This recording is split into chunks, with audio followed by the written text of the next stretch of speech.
Welcome to AI, Government and the Future, a podcast by Corner Alliance. We explore the intersection of artificial intelligence, government and the future. We work with government to create results. We ignite your agency's mission by helping you to design and implement high-impact and innovative federal programs in AI, broadband, cybersecurity, public safety, and more. Being a government ally is at the core of all we do.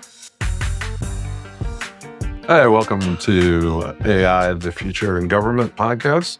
I'm Alan Pentz. It's just going to be me today. It's a different kind of episode. Every once in a while, I like to step back and reflect on some of the big themes that we're learning about through our interviews on the show. And as a company, Corner Alliance working with the federal government, Max, Mark, and I have been doing lots of interviews across government, private sector, academia, nonprofits, and learning quite a bit. So we started this journey maybe back last September, October, something like that. So there have probably been about 4 things that I'm really interested in now that have developed over just the last few weeks, or we've learned over the last few months through the interviews. The first is the regulatory framework surrounding AI. Of course, this is something that got a lot of play last year. Into this year, we had Biden's executive order late last year. We also had the EU AI law that passed in a modified form earlier this year. We've had multiple summits. We had one in the UK. We've had several here, congressional hearings,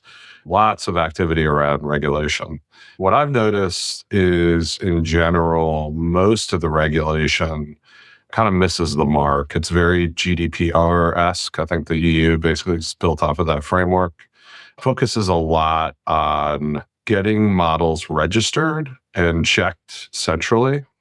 And even in the executive order from the administration, there was sort of voluntary calls for models to be registered in different places and then checked. And then as they're modified, disclosure about what those modifications were. So I think this is just not workable. I think it misunderstands the technology. There's no way that these models are going to stay static for that long. People like OpenAI or Google, they're making changes in their models all the time. And I think this idea that they're going to be registered and fixed in some way is really just misunderstands how AI is going to get used.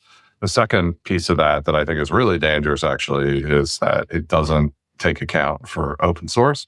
Particularly the EU side, I feel like there's a lot of mistrust of open source, and originally in the bill, there was a lot of liability associated with what third parties would do with an open source model. And so the people creating the model would be liable for what third parties might do with it.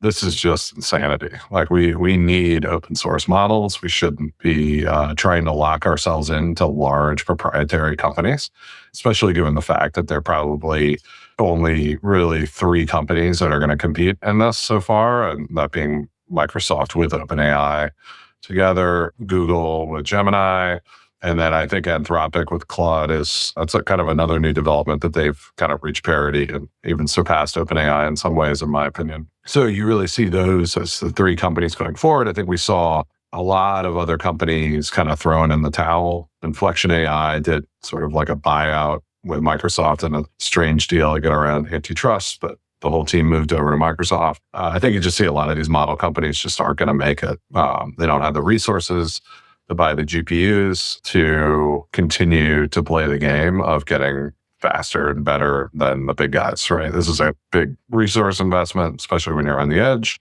and very few are going to be able to keep up with Microsoft and Google. Anthropic seems like that third challenger that might. So we don't want to be locked into those 3. So regulation that hurts the open source, the Llama models coming out of Meta, Mistral out of France, actually, that's just going to lock us into these big players. And as we saw with some of the releases from them, we do not want to be locked to their version of the world. We want to be able to play across a lot of models, use different models for different purposes. And I think we've seen, for instance, I think ChatGPT is amazing at coding, whereas Claude is amazing at more creative writing, a lot better than ChatGPT.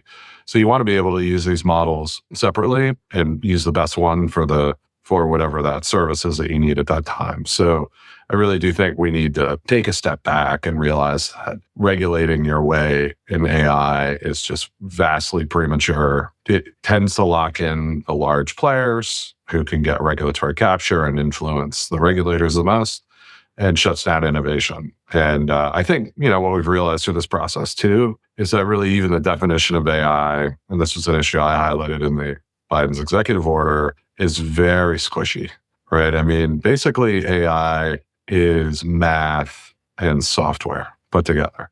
So technically, some kind of pivot table you create in Excel could be considered AI, right? It's a decision-making tool using math and an algorithm. So really what we're talking about with AI is a difference in scale, not in type. And so I think even the definition of it is very cloudy, and we certainly do not want to regulate the entire tech sector. It is the key to future productivity. And I'd also say just in the AI landscape, we are far too early in the process of understanding what AI really even is and what the capabilities are to be making large, regulatory changes. I just think that's foolish, and those who are pursuing it should know better. But the good news, I think, is that I think there's been some recognition of that. You hear less urgency around immediate laws. I mean, the EU did move forward. They modified the bill to some extent, and it didn't hurt that France now has a national champion in Mistral. So all of a sudden they like AI and don't think it's evil and threatening the way it was when it was just American companies. So, hey, I'll take it where I can get it, even if the French are doing it for completely mercenary reasons. I'll take it. So I do think we've seen a reduction in the urgency around regulation. Certainly an area we need to monitor. There will be regulations down the road that need to be made. And I think we've also realized that the problem with AI is not AI, it's what people do with it. And so if you commit a crime with AI, it's still a crime. If you do something with it that's against an existing regulation, it's still a violation of the regulation. So what we should really be doing is regulating the behavior of the people using the AI and not focusing on the companies to try to prevent them from creating capabilities, because capabilities are neutral. And they can be used for good and evil. And so we can't regulate that way. Almost any technology you can name has a similar issue. And we tend not to regulate the technology. We tend to regulate the use, and we should stick with that framework. So that's where I've seen regulation go. I think it's gone from distressing and something I was really worried about to something I'm probably a little bit less worried about. If you want more on that, there's a really great Mark Andreessen and Ben Horowitz, the principal partners at Andreessen Horowitz, which is one of the maybe the largest venture capital firm in America or in the world right now. Maybe not, but close. They've been really pro keeping hands off on the regulatory side and spending. In their last podcast, they did about an hour and a half on it and talked a lot about their efforts in DC, coming to educate people, fighting off the big guys, Microsoft, OpenAI, Google, who are trying to get regulatory capture to write the regulations to lock their own advantages in. But I think they've been great voices and they've been helpful. So if you want more of that, go check out their A16Z is, I think, their podcast. They have the Mark and Ben show, and it's excellent overview of the regulatory framework and where they've been active. Second thing, they talked a little bit about that. Also, All In Podcast, I thought, did some good stuff on this last week. That's a podcast of other VCs in Silicon Valley, talking about the move that Microsoft recently made, buying a data facility right by a nuclear plant with getting a power supply from a nuclear plant. So kind of brought up, and CEO of NVIDIA, which makes the GPU chips that power most AI, recently made this point as well, that really, up till now, the limiting factor on AI has been GPUs. So basically compute and how many GPUs you can put together, how many you can get. They're capacity constrained with manufacturing capacity of these. And the more you can put together, the more you can train your models and build your models and run your models, right? So really that's been the limiting factor, is how many GPU chips are out there and running them in a data center. So what people are starting to see is maybe the future limiting factor will not, in fact, be the GPU, but it might be the energy needed to power the GPU. And this is what we see in the Microsoft move. So some excellent discussion. It's actually another podcast. Sorry, I got multiple podcasts here, but again, two venture capitalists I think are fantastic. Bill Gurley retired from Benchmark, and Brad Gerstner do, like it's the B to G show, something like that. They did a great piece on this energy, the impact of this energy need. So I think we're going to see, I think they were quoting something like 20% of energy consumption is going to go to AI in the United States. That's a pretty incredible stat when you think about it. And I think what we're seeing is that our grid and our current energy strategy isn't really equipped to power AI. We've essentially had static electricity creation in the United States, or I think it's gone up basically with inflation. That's largely because we've gotten so much more energy efficient. Our economy is much less energy intensive than it was 10, 20, 30, 40 years ago. So we haven't needed that demand. But with AI coming, we are definitely going to need it. And our current trajectory of focusing on green tech, particularly solar and wind, is not going to get the job done. It's too hard to build. The solar farms we need to build are too big. Can't happen. It won't power AI in the future. It'll help, but it won't be the answer. What we really need is nuclear, probably, for the green side, because it has no carbon emissions.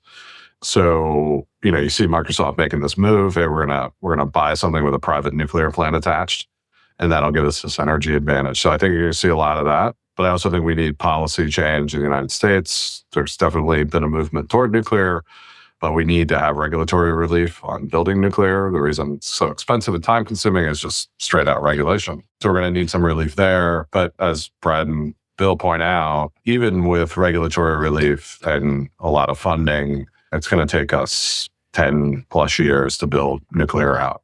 So we should certainly do that and plan. We need our AI strategy really needs to be integrated across a lot of parts of the economy, including supply chains, like we see with the CHIPS Act, and now we're seeing energy, also with education and training of workers and people to help with AI, the power. But their conclusion is essentially, we don't have, AI demand is here. It's growing exponentially right now. We don't have 10 years to wait.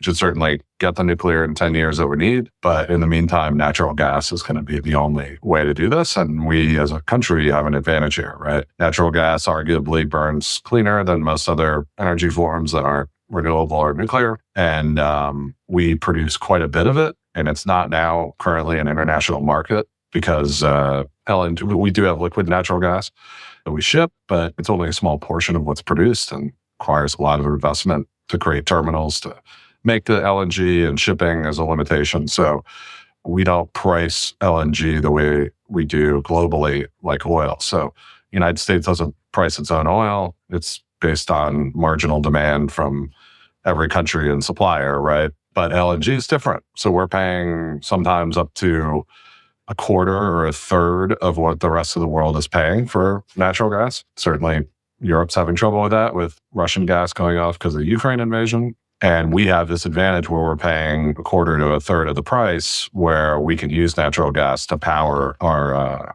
AI efforts. So I think it could be a huge advantage. You see China building out. They're building coal, nuclear, solar, wind. They're building everything. So it's not, and again, it's not that I don't think we shouldn't build solar and wind. They can be supplements. They're just not going to be big enough and powerful enough to take care of demand increasing 10, 20, 30, 40% a year versus 1 or 2 or 3%.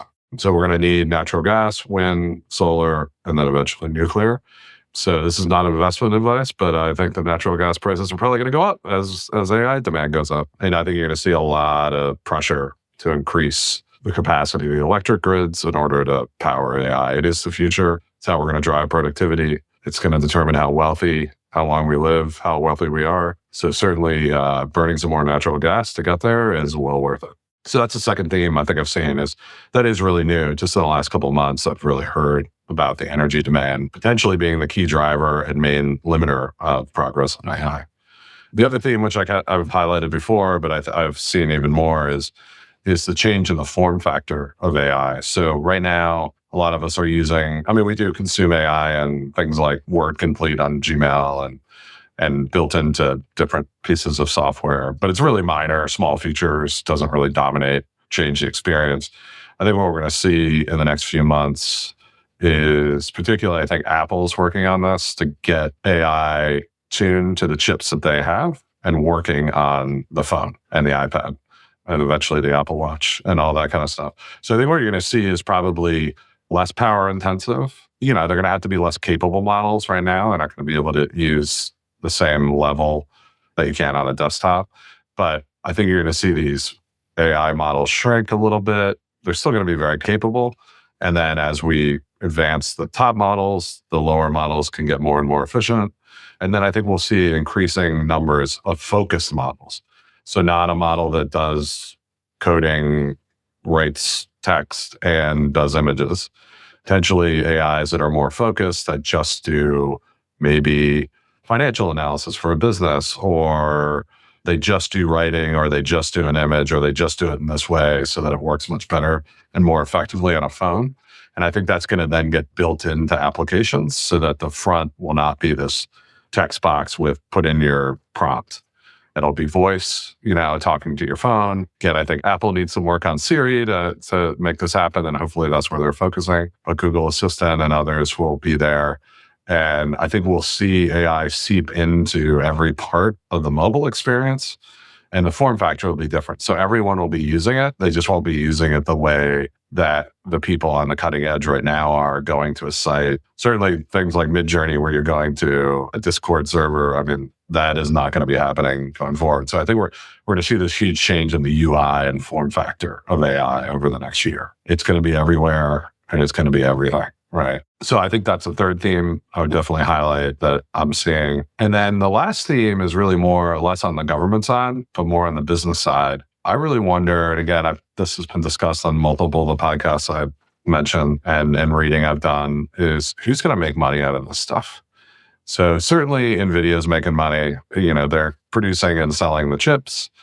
But when you start looking at it, the big guys making these huge models, the price that right now they're getting about $20 a month, and they're trying to put in, Microsoft's trying to put in Copilot, that's another $20. But their capabilities are all sort of converging on the same thing, and they seem to be getting increasingly commodified. So I think open source will really keep up with it. And I think we'll get to a point where the models for say 95% of the activities, open source will be as good as you need. And there'll be that, 5-10% where the most advanced models will do so much better. But if you can, you can only make an image so good, a text so good. And if open source really can get you to that 99% solution at way less the cost, you're going to go for it, right? And we're already seeing some companies come out that are parsing out what people are asking for in models and sending the stuff that's easier to do to cheaper models, so you don't have to pay the higher prices of like OpenAI's top model. So I really think we're going to see this continue, where it's going to be questionable whether the big guys are going to make that much money off of this. And I'm really wondering where the profits are. They're clearly at NVIDIA right now, but where are they in the future? And I think that's a big question mark. Is it going to be in more focused apps where people are using their own data, proprietary data, leveraging the models? It's really hard to say. And I guess you would say that if there is no profit, and then eventually the leaders, OpenAI, Google, might stop investing in it, right? But it seems to me like the open source movement is large enough and has gained enough momentum now that might not matter. It might slow the development a bit, but I don't think it's going to stop it. The open source movement is now, with Meta releasing and backing up Llama, I think it's really taken off. You have Mistral, you have others out there building these things. And it could be that OpenAI and Microsoft and Google just launched the thing that's going to destroy them by commodifying everything they do and running it all in open source. So that's certainly, jury's out. I don't know. It's not a prediction yet. But I think that's the other theme I'm really watching, is like, who is going to make money out of this? And as a result, that will help dictate where the investment goes. So hope you enjoyed it. Sorry to have to listen to me droning on for 20 plus minutes, but we'll be back with some more guests over the next couple of weeks. And stay well, and I'll check in again in a couple of months. Talk to you soon. Bye-bye. AI, Government and the Future is brought to you by Corner Alliance. To find out more about Corner Alliance and how we work with government to create results, visit our website at corneralliance.com. And then make sure to search for AI Government Future in Apple Podcasts, Spotify and Google Podcasts, or anywhere else podcasts are found. And click subscribe so you don't miss any future episodes. On behalf of the team here at Corner Alliance, thanks for listening.